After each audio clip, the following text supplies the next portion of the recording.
Ya estamos en Revista de la Universidad de México. ¿Qué tal? Ya estamos en Revista de la Universidad, como cada semana. Hoy vamos a hablar del título El hombre dinero, un gran título del escritor Mario Bellatín, que hoy se encuentra con nosotros. Nacho, ¿cómo estás? ¿Qué tal, Guadalupe? Qué gusto, Mayo, que por fin aceptas aquí en tu casa venir a platicar de tu literatura tan especial que es tu literatura, y siempre tuvimos muchas ganas de platicar contigo. No, pues qué honor estar aquí, No, gracias hombre. por la invitación, ¿no? Sí, estoy muy contento de estar con Pues ustedes. bienvenido siempre. Gracias. Bueno, vamos a Qué hablar de honor. tu libro, que es un libro muy distinto a los demás que has hecho. Es un libro que tuvo un proceso de escritura muy particular, porque lo escribiste en un iPhone. Ah, sí. A ver, ¿cómo fue ese proceso? Yo me puse a pensar, dije, ¿por qué será distinto? ¿No? Porque me parece lo más natural, ¿no? Es que muchas veces algo natural se convierte para el otro por un tiempo en algo como muy extraño, ¿no? El hecho de yo poder llevar conmigo la escritura, ¿no? Se me hace completamente lógico y obvio de estar todo el tiempo que tenga libre escribiendo. No fue una decisión consciente, no fue, dije, voy a escribir en un iPhone, sino fue algo que se fue dando, ¿no? Mientras esperaba alguna consulta médica o mientras en un aeropuerto o lo que fuera, ¿no?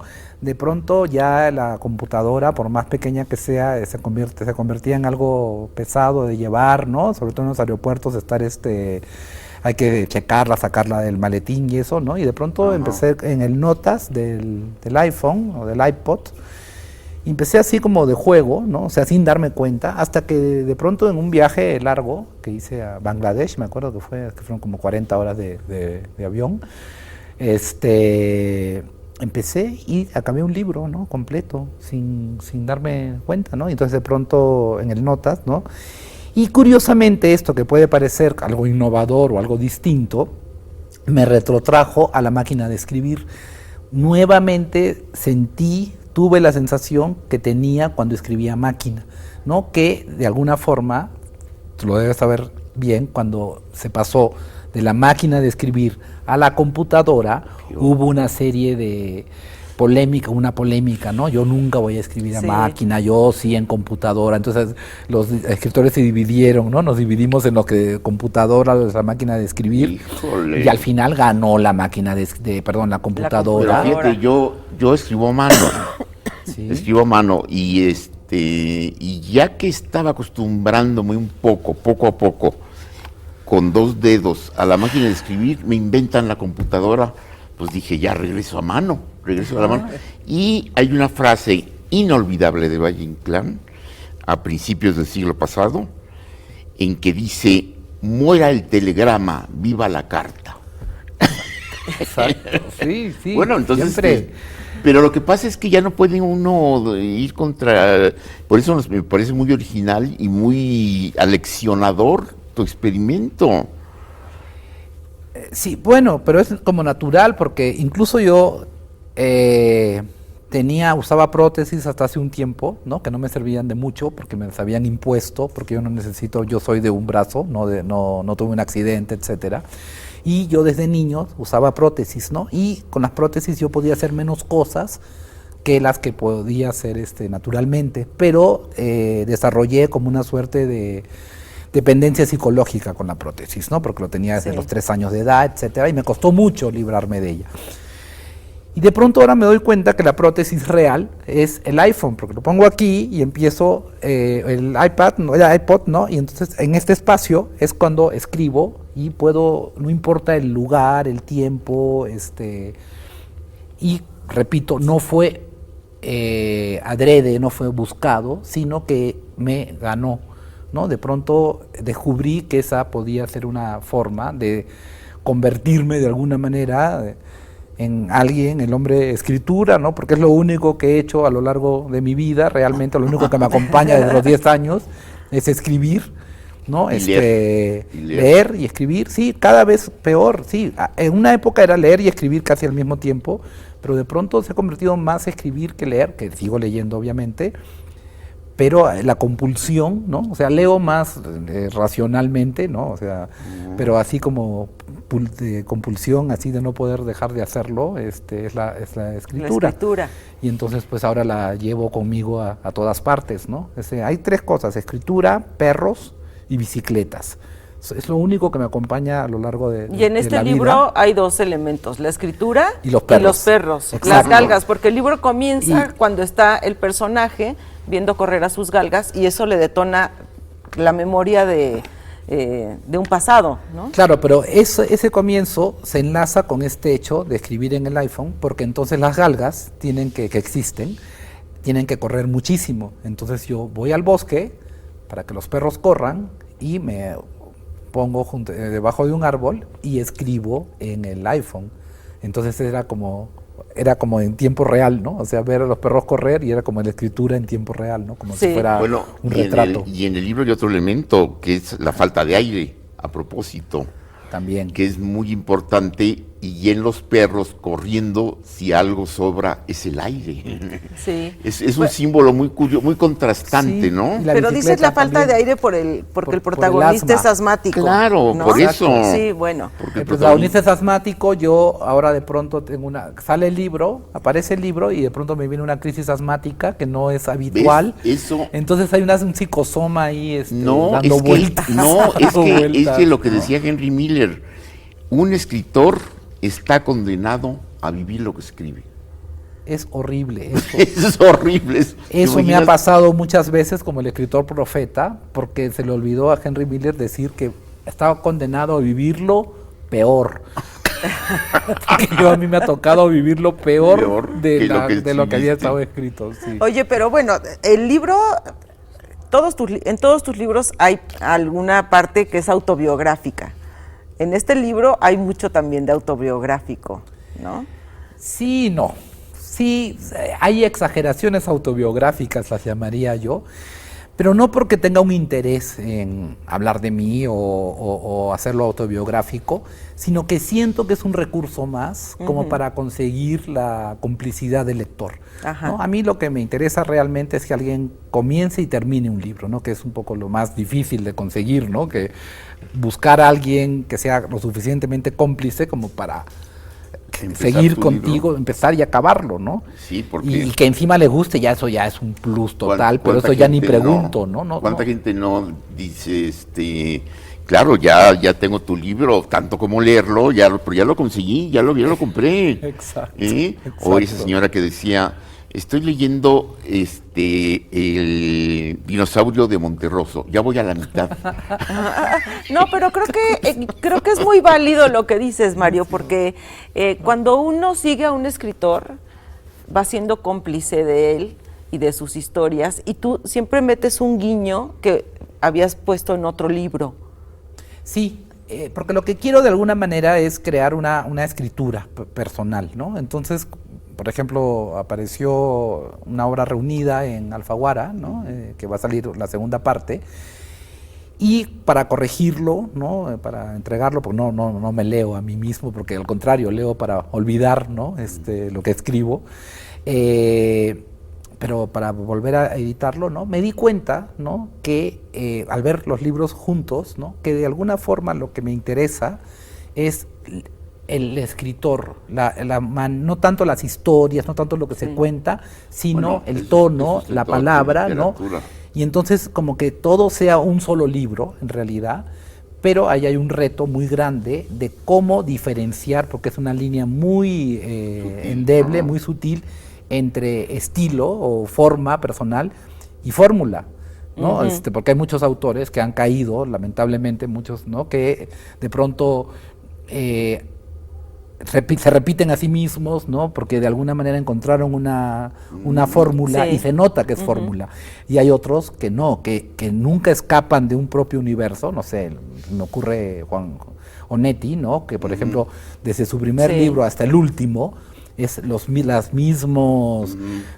obsesiones, el mismo camino. Por el mismo lugar. Casi el el mismo lugar, pueblo, ¿no? No, Sí. Santa María. ¿no? Los personajes, pero nunca repite la fórmula, ¿no? Sino que de pronto es indagar de una manera mucho más profunda en cada obra, ¿no? Sobre lo mismo, ¿no? Que es el pozo, podría ser el primero, el último cuando ya no importe. Cuando ya no importe. ¿No? Y de pronto toda, y en medio, no sé, 10, Hay obras 15 maestras, libros hay 10 maestras, obras maestras. pero ninguna se escapa y nunca cae en la fórmula, en la repetición, ¿no? La Entonces repetición. es estar muy atento también, ¿no? A que no, esa línea no se... Bueno, no obviamente se rompa, ¿no? es tu caso. Y no entonces es tu que caso cada libro porque- tú reconozcas, eso sería lo ideal, no sé, obviamente si lo logro. No, bueno, Para dije mí lo ciertos ideal es alguien guiños, dije ciertos que guiños. reconozca a un autor, pero no diga otra vez con su asma. No, porque mira, propósito. sueles Sí, hablar exacto. mucho sobre, por ejemplo, el tema del brazo, sueles hablar de pronto también sobre el tema de la enfermedad, de la memoria, está muy presente en tus libros. Son guiños que haces y que nos recuerdan los libros anteriores, ¿no? Pero por cierto, es muy distinto, el proceso de escritura debió haber sido muy distinto porque es un libro cuya estructura es muy diferente a los otros, ¿no? Sí, empiezas está en dos partes, ¿no? empiezas Sí. contando la historia por partes, ¿no? Y Son luego ya- segmentos Y en al los que final- vas y al final la hilvanando una Y historia. al final Es el Y al sueño, final- Exacto. el sueño que es como un... que es bueno, y hay un elemento que creo que es fundamental aquí en este libro y que bueno, salta desde del tema mismo, el título mismo, la relación con el padre. Sí. Incluso en un momento mencionas a Pedro Páramo por ahí. Sí. Sí. Mira, yo creo que es un tema fundamental. Es muy curioso que acabamos de pasar un programa que hicimos ya hace algún tiempo con Federico Campbell. Sí, justo el de Padre y Memoria. Y él me dijo una frase que es de Virginia Woolf y que me pareció, ya no olvidarla. Nuestros padres no son como fueron, sino como los recordamos. Tú podrías decir, no son como fueron, sino como los escribimos. Como los deformamos escribiéndolos, ¿no? Como los deformamos escribiendo. Sí. Mi hijo me cuenta Ujú. que mis padres, que no me lo dicen, ¿no? Dice, es que tus papás creen que tú escribes para que los vecinos piensen mal de ellos. que todo, ¿Ves? que he hecho, no sé, 20 libros, que la intención es para que el vecino lea y diga, ay, qué malas personas son los que viven en Y son los que enfrente", viven ¿no? allí. Oye, a mí Alessandro Barico me contó una anécdota buenísima cuando escribió un libro que se llama Emaús, no sé si lo conocen. Es un libro muy íntimo, también sobre su infancia y cosas que le sucedieron y sobre los padres. Y que le dio muchísimo miedo cuando se lo entregó a sus padres, ¿no?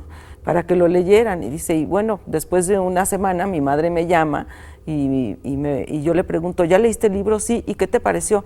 Pues está un poco corto, ¿no? Me pareció que la novela estaba un poco corta. O sea, Dice, no, leí hay otra gente que cosa. no se entera, Exacto. ¿no? De que estás Bueno, aludiéndolos. ya Juan Tobar, el escritor Juan Tobar, le dejó de hablar a su papá cuando publicó su primera novela. No volvió a hablarle.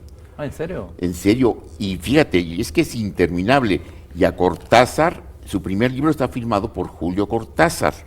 Y su padre le mandó una carta diciendo, por favor, porque también se llamaba Julio, el padre, Sí, estaba separado de la madre. Le dice, por favor, quita mi nombre de tus libros. Él se empezó a escribir como Julio Denis hasta que murió el padre.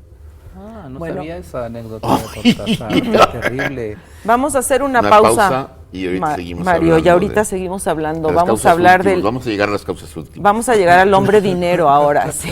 Ojalá. Ojalá. Para que me cuenten de qué se trata. No te vayas. En un momento regresamos a Revista de la Universidad de México.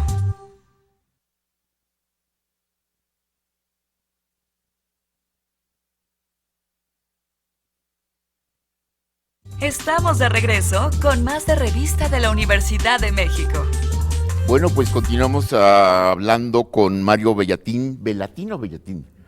Ese es otro problema Ah, con el eso padre. sí, es otro Ahí problema. justamente tocando el punto del padre. Mi familia dice Bellatín y yo Ajá. trato de ser Bellatín Bellatín. para separarme, para que no me acuse mi padre de que escribo Sí. contra los vecinos, para que los vecinos se enteren de lo malo que son. Y mi hijo, que vive en Francia, es Bellatar. Entonces él dice, yo ya soy Belatán. Entonces ya todos nos hemos Bueno. resuelto ¿Pero de qué origen los es? problemas de No, pero es Edipo. porque vive en Francia, nomás por eso se cambió. No, me ¿De qué refiero al origen? apellido Bellatín, Ah, ese veneciano. veneciano. Decían.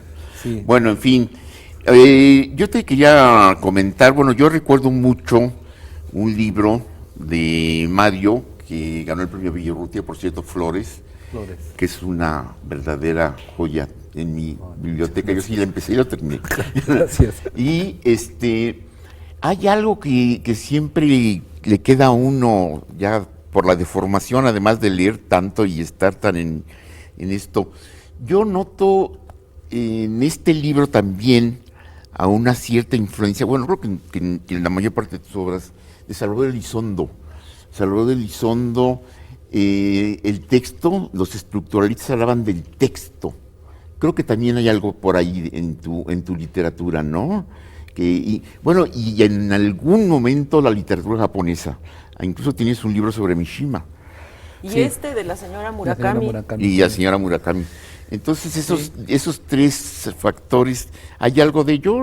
Sí, bueno, gracias por acercar mi escritura a la de Ajá. Salvador Elizondo, ¿no? No, Que bueno, también pero es que admiro muchísimo. acuérdate, escribo, que y escribo. que escribo, y que escribo, que escribo, que sé que Ajá. escribo, ¿no? El escribiente, ¿no? ¿Cómo es? El grafógrafo. Grafógrafo, ay, que me- El grafógrafo. Pero él lo decía así. Pues sí, digo, no directamente así de pronto que leí Farabev y de pronto escribí, Ajá. ¿no? Pero sí sentir que pertenecemos o pertenezco a una ese familia. a ese mundo, ¿no? A Ajá. ese mundo de, por ejemplo, Farabev lo que me parece genial totalmente es la posibilidad de crear textos autónomos, Eso ¿no? es. De Sí. textos que no necesiten de un contexto para definirse y al mismo tiempo hablen de ese contexto de una manera mucho más profunda, ¿no? Porque de alguna forma, cuando se hacen textos, novelas, etcétera, pensando en el contexto, ¿no? En la manera como deben decirse las cosas, se convierte, la retórica que se usa es bastante limitada, entonces se cae muy fácilmente en la repetición. No sé, pienso en las novelas del narcotráfico, Ajá. novelas Sí. sobre o novelas sociales, ¿no? Que tienen una carga de denuncia Ajá. muy fuerte, ¿no? No es que me importe, que me moleste que sean por el narcotráfico o que sean Sí, de sí, denuncia, sí, sí. sino que la retórica empieza a Ajá. repetirse, ¿no? Empieza a decirse las cosas de la misma manera y terminan gastándose muy rápido. Eso lo noté porque también, bueno, hice con Marcela Rodríguez, con la compositora Marcela Rodríguez, hicimos una película anteaño pasado en Ciudad Juárez, un musical sobre Ciudad Juárez, y nos dábamos cuenta de cómo a veces yo necesito como otras áreas, otros áreas del arte, ¿no? Para ver perfectamente, llegar a Juárez y decir cómo podemos hablar de Juárez sin caer en esa repetición y sin hacer un documental más sobre Juárez que al final termina no diciendo nada, ¿no? O sea, porque O repitiendo. o repitiendo cosas que al final Las invisibilizan. muertas de Juárez. Pero se invisibilizan, ya se convierte en una... Las muertas de Juárez. Las muertas de Juárez Sí, ya no sí. son nadie, son todas Pueden y ser- nadie. Pueden ser ¿no? 100, Sí, pueden ser 100 o 101, ya no Sí, importa, ya no el importa, uno, exacto. cuando que importa uno. Y claro, y ese uno que importa nunca se ha individualizado.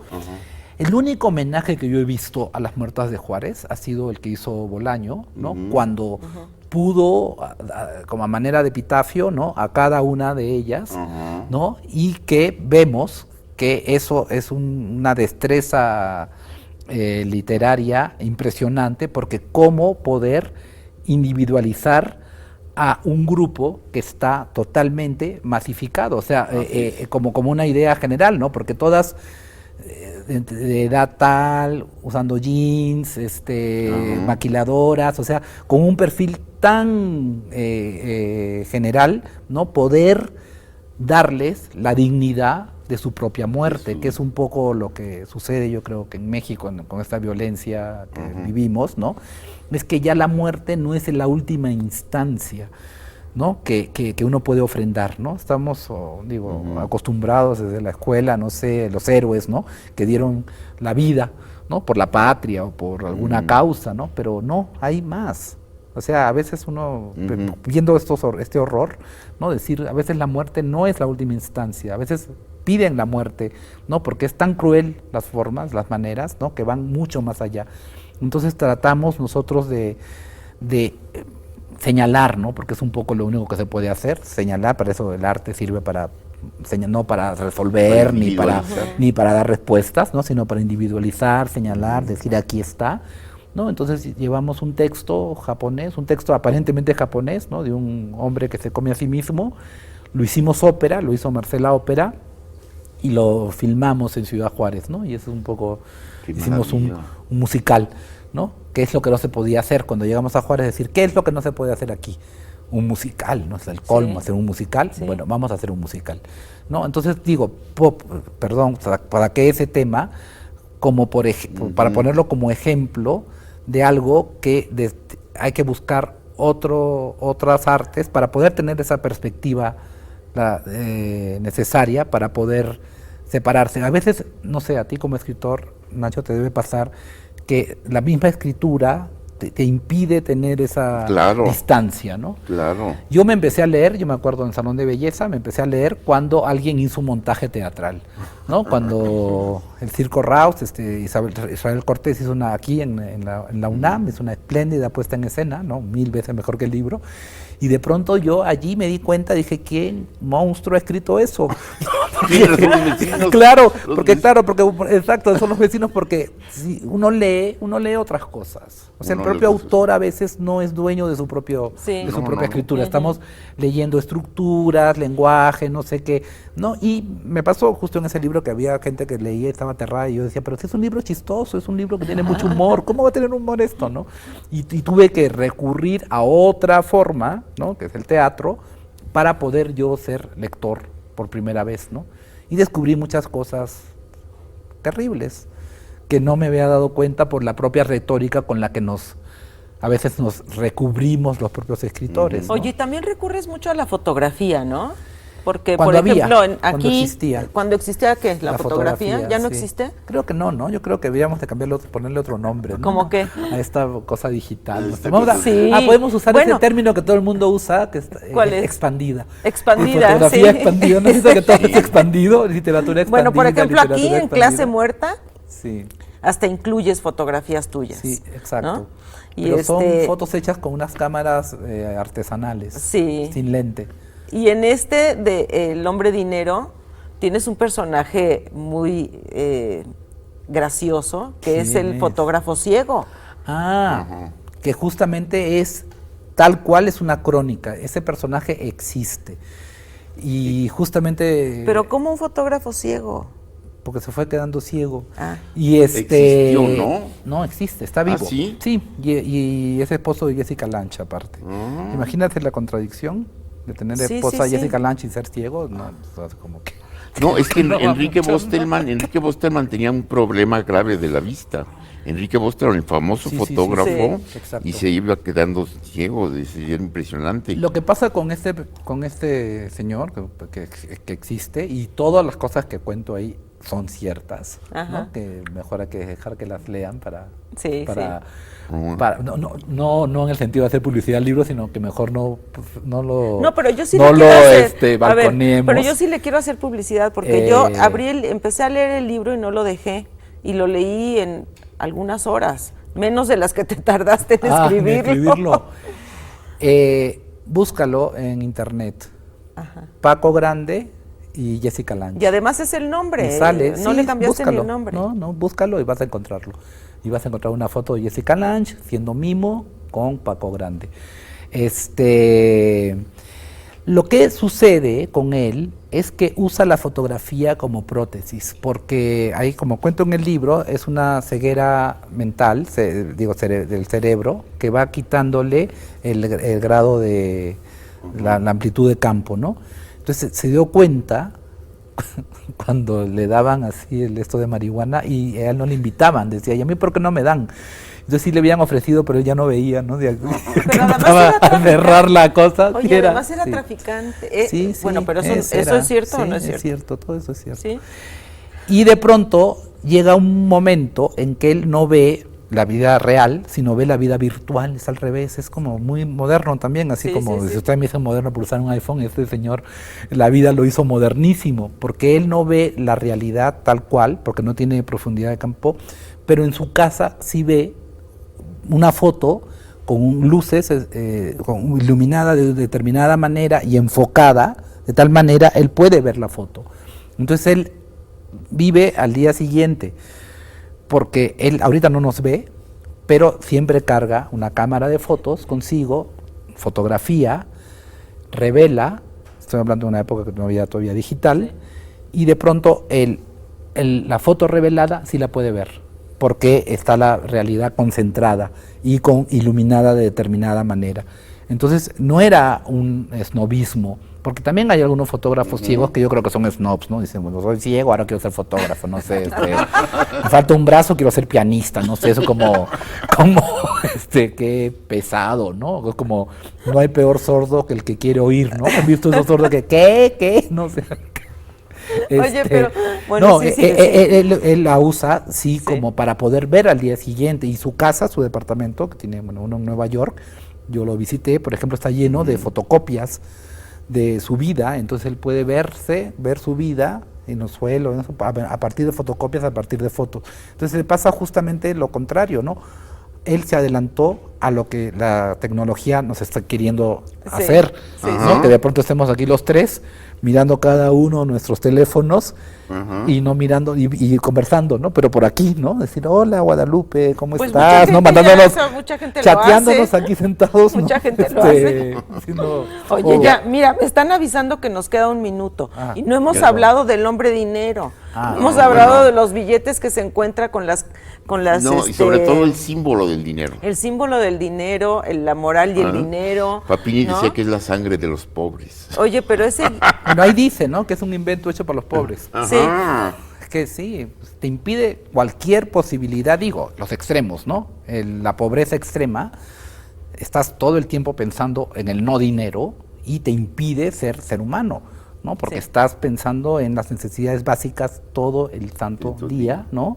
Y el otro extremo, que es más perverso aún, que es el acumulador de dinero, ¿no? Esa perversión de acumular dinero a costa, que yo creo que es un problema psicológico, pero a costa del sufrimiento de tanta gente, ¿no? Porque no es un mal patológico que solamente atañe a una sola persona, sino que arrastra sociedades enteras, ¿no? Pues ya se nos acabó el tiempo, Mario. Ay, perdón. Tendríamos que haber al hecho contrario. un programa de Disculpen, una hora o dos contigo. Es que yo hablo mucho. Te agradecemos de no y poder les respirar. recomendamos. Sí, hay que recomendar mucho este libro, El hombre dinero, de Mario Bellatín, En Sexto porque Piso. yo garantizo que es un libro que les va a resultar muy interesante y divertido. Hay mucho humor también en este libro.